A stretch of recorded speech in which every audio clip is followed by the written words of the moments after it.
në shoqërimin e disa pamjeve ekskluzive.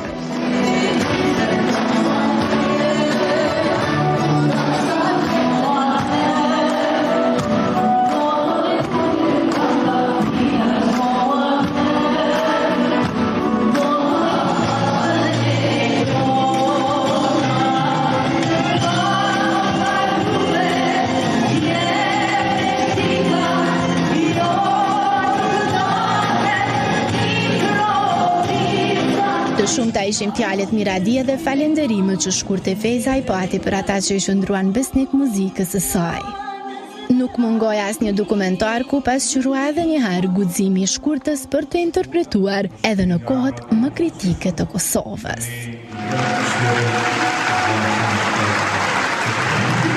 Kamera nëzome kapi momentin e mbarimit të koncertit dhe intervistuam Niko Qiran.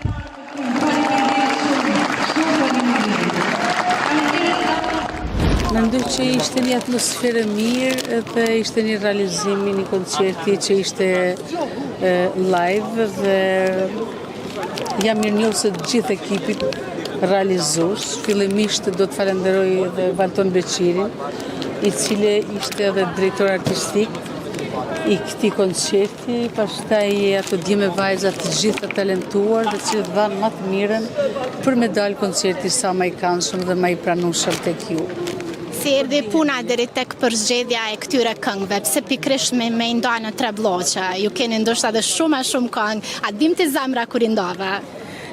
Ishte ndoshta pjesa më e vështirë, me thënë drejtën, sepse shumë këngë të bukura kemi lënë anësh, të cilat ka qenë e pamundur me i përfshije. Pastaj koncerti ka qenë krejt live, edhe koncerti live është një mundësi shumë e mirë që artisti të thjesht ta përcjell emocionin direkt te adhuruesi i vet, mirë po dhe interpretimi pastaj është pak i ka vështirësitë e veta, edhe pse jena mundu me pas kushte shumë të mira dhe për interpretim, kështu më thonë edhe live mos jetë shumë i vështirë, mirë po është pak e thjesht është sfidë në vete.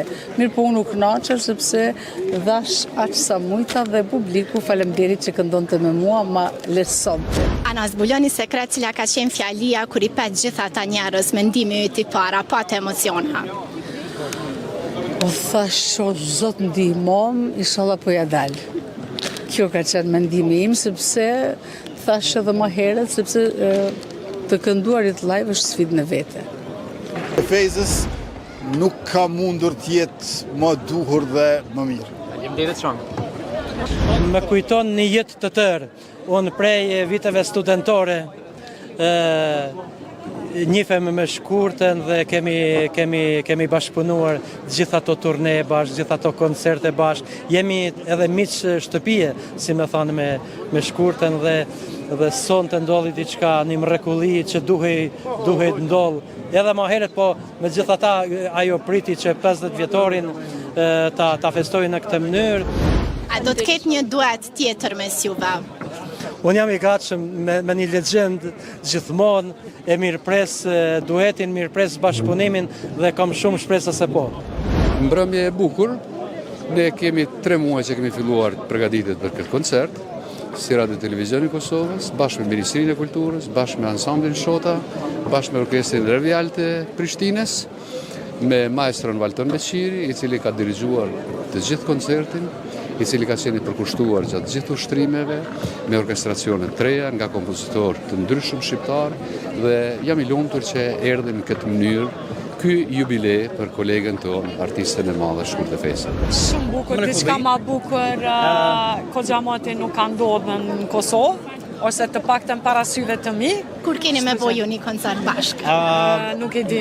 Më shkoj ke menja ka njerë kur e pajsha Shkurtën. E bukura është që me organizimin e koncertit Shkurtës në 50 vjetorin e krijimtarisë saj, besoj që ka filluar edhe një diçka e bukur, që koncertet e këtilla me artistat mëdhej duhet vazhdojnë edhe të mbahen. Në realitet, kjo ishte mos e merituar, shkurta është ajo që vazhdon të mbetet ikona, vula e fuqishme e artit e kulturës e këngës shqiptare. A guxojmë një nguc pak, se është momenti i duhur. Naime, momenti i duhur se ju kam bash. Naime dha një koment për shkurtën në klipin që pam. Pse mungoj Miria, ka qenë e ftuar apo?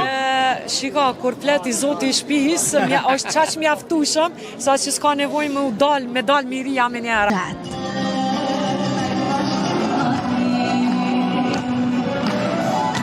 Për fund kemi nderin dhe kënaqësinë me përmbyll këtë storje me Mora fjalë. Emocion ky apo jo?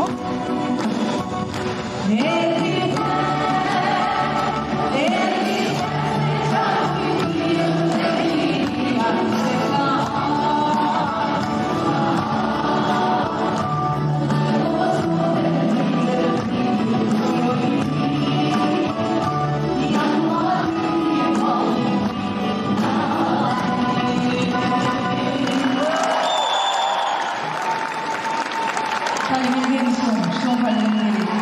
Merci për mua. Që prej ka 50 vite